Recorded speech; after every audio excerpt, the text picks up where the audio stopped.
What advice would you give to somebody like AJ? That he has a lot of talent and not to get discouraged. He only loses when he quits. When you quit, all the doors of opportunities close. You know what I mean? You have to be game, and then don't get discouraged if you lose. Listen, you just lost. You may have got $30 million. You should give Usyk a kiss and say, "Can we do this again?" Don't let this internalize you. Oh, I can't fight now. This white boy kicked my ass. People are laughing at me.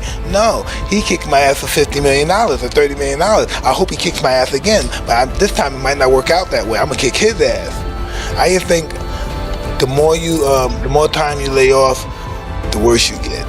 You have to fight to be the best. You have to do it more and more. Mike Tyson has now spoken out about the wild showdown between Jake Paul and Anthony Joshua, and the entire boxing world is buzzing. If there's anyone who understands true heavyweight power, real danger, and the mindset required to face giants in the ring, it's Iron Mike himself. The way Tyson analyzed this matchup has stunned fans everywhere. Tyson pointed out a truth many still ignore. Jake Paul is no longer the inexperienced YouTuber critics claim he is.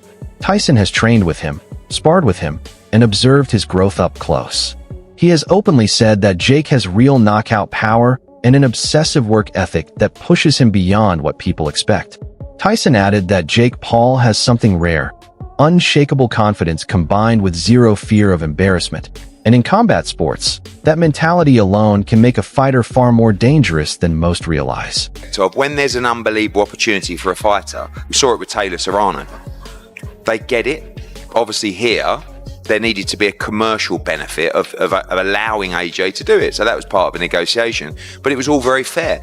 And one of the reasons that we're taking this fight away from the money, and this applies to the Zone and Turkey at a Shake, is we're the hottest thing in boxing right now. All of a sudden, boom, straight back in. And when he knocks Jake Paul out, the profile in America, the profile around the world, we're the hottest thing in boxing, AJ, all over again.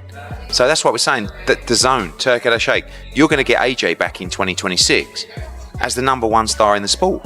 And there'll be some people watching just going, oh, no, he's not. Who will be bigger than AJ? Right now, after Miami's press conference today, and after he does a job on Jake Paul, who's the biggest star in boxing? I already know for a fact that he is not allowed to get knocked out within the first, probably half of the fight, and they're probably going to let him let loose towards the end. You guys are all going to see a fight where in the first 4 or 5, it's just going to look like, oh, how come Anthony Joshua's not engaging that much? And then the last 3 rounds, Joshua's just going to start laying the hammer. And if Jake doesn't get knocked out, it's like, dude, Jake, he's with the heavyweight. Jake is going to come out looking good. And guess what? Joshua's going to make a fat check. Well, I think you just ruined my dreams a little bit, dude. I was really excited for this fight, and now I'm not so excited. That was real, man. It's going to be on Netflix, isn't it? Yeah. Well, thank God it's free. They're talking right now about doing Anthony Joshua, Jake Paul. What? Jake Paul apparently wants that fight, and he agreed to, I think it was 99% to 1, where Joshua gets 99% of the money and he gets 1%. Well, my thoughts on it is that Jake Paul's had a lot of accusations over the years for a guy who's had no amateur fights. What's he had, about 10 or 12 fights, I'm not sure what he's had. And, you look at the opposition he's had, and people saying, when's he going to fight somebody? He stepped up. He's stepping up to a 2-time world champion, a genuine heavyweight, a proper heavyweight champion, and an active fighter. And this is a big moment for him.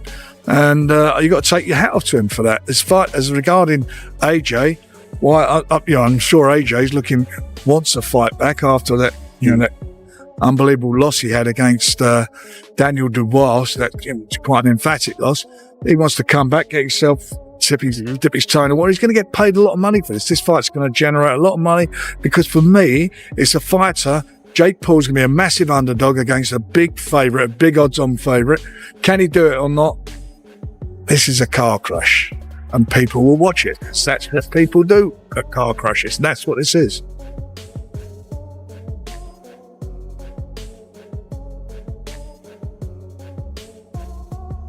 If you don't win this fight in 30 seconds, there's going to be 2 things thrown at him. One, a lot of people going to say, you can't afford Jake Paul.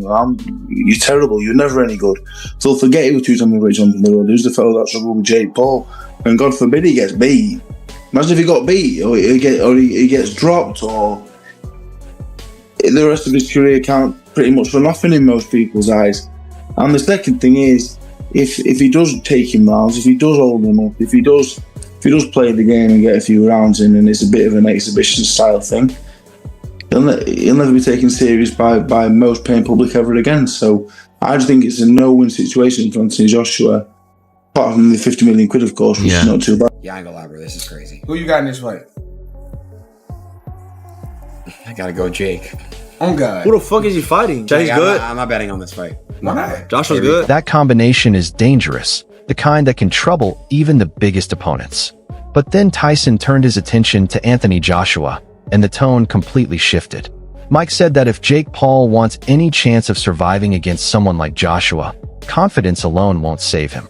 He needs real skill, sharp footwork, and strict discipline.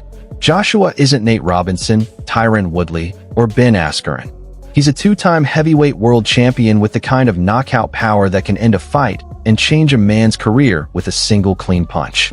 Tyson emphasized that AJ's physical presence is not just large, it's overwhelming. The size, the reach, the power, the experience, all of it creates a massive gap. According to Tyson, Jake Paul can't fight Joshua the way he fights smaller men. He can't march forward recklessly, he can't rely on loading up the right hand, and he absolutely cannot let ego guide him. Because if he gets clipped by a true heavyweight shot, especially from someone like Joshua, the fight ends instantly. The cojones this motherfucker has, from a Disney kid to YouTube to he can fight anyone and get views and make fucking money. This crazy wild boy sends out the bat signal, the British bat signal for Anthony motherfucking Joshua. You know how crazy that is? I will say this. I don't think any of Jake Paul's fights are fixed in any capacity at all. Not even close. I don't get down that narrative. Again, I know online that's a fun narrative, all that shit. I will say this though. My spidey senses will go off if Anthony Joshua doesn't absolutely mop the floor with him. Now, kudos to Jake for taking this fight. My God, dude, you are a brave young man. You deserve every cent for that fight. My word, dude, there's so much respect. So much respect. He worked so hard at the craft. That's amazing. Kudos to you. Here's the reality.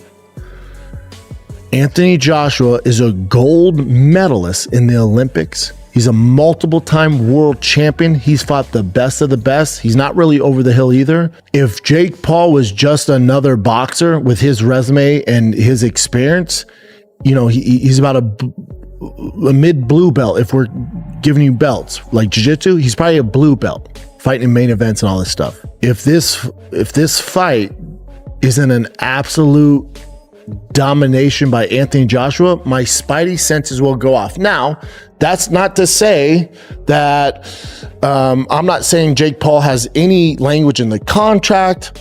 There's no foul play whatsoever on Jake Paul's part. My skeptical hippo eyes or my spidey senses will come off that Anthony Joshua's not taking this real and he's not putting his best performance forward. But Tyson also pointed out something important. If Jake Paul fights intelligently, uses constant movement, relies on speed, and avoids standing still like a traditional heavyweight, he can create problems for Joshua simply through unpredictability. Mike explained that sometimes the most dangerous opponent is the one who isn't expected to belong in the ring, the fighter with nothing to lose, the one who throws unpredictable shots from angles you didn't prepare for. Tyson also spoke about Jake's mentality, saying he respects him because he willingly chooses difficult fights and seeks challenges most boxers steer away from. That mindset, Tyson said, is something he genuinely admires. Still, Tyson made it clear that if Anthony Joshua enters the ring focused and disciplined, Jake Paul will be facing a man with some of the most devastating power of this generation. According to Tyson, Jake's only path to survival is to stay calm, avoid emotional fighting, stay efficient, and prevent that one disastrous moment where Joshua lands a clean heavyweight bomb. Tyson's final message shocked many fans. People need to stop acting like Jake Paul has zero chance. Every fighter has a chance. But beating Anthony Joshua would require Jake Paul to fight flawlessly. No mistakes, no ego, no reckless exchanges, because one error against Joshua can turn out the lights instantly. This matchup has now become one of the most unpredictable fights of the year.